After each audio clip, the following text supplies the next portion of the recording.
Soft cotton, raw cotton आहे. किंमत जाणून घ्यायसाठी व्हिडिओ शेवटपर्यंत बघा.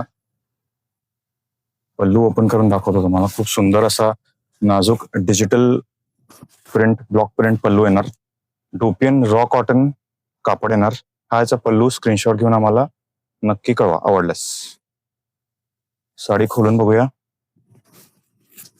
असा गुलबक्षी लाल कलर आहे. मस्त दिसणार एकदम. चटई बॉर्डर येणार, करवत काठ येणार. वेगळी डिझाईन आहे, वेगळं मिक्स केलेलं आहे यामध्ये. खूप सुंदर साडी आहे. एखादी याच्यावर तुमची आवडती ज्वेलरी, बाकी सगळं साडी काम करेल. हा ह्याचा ब्लाउज. आता यातले कलर्स बघू. असा light mustard yellow, so wine purple mix, असा डार्क मेहंदी कलर, डार्क आवळा. किंमत आहे फक्त 2200.